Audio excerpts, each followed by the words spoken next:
Hey everyone! In today's video, I'll show you how to format a pen drive using CMD in just a few simple steps.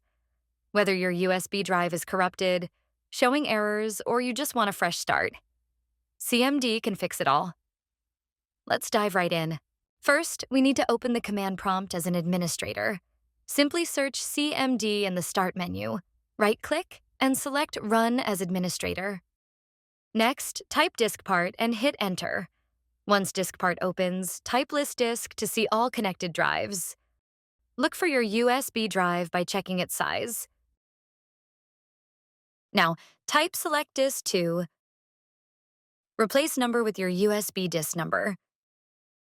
After selecting, type clean to wipe all data from the drive.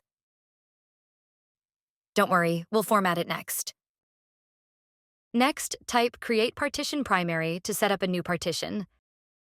Then, format it with format fs equals ntfs. Quick for ntfs. Finally, type assign to give your USB a drive letter. Type exit twice to close DiskPart and CMD. Now, check your File Explorer. Your USB drive is ready to use, freshly formatted. And that's it. You've successfully formatted your USB drive using CMD. If this video helped you, don't forget to like, subscribe, and comment below. Hit the bell icon for more tech tips. See you in the next video.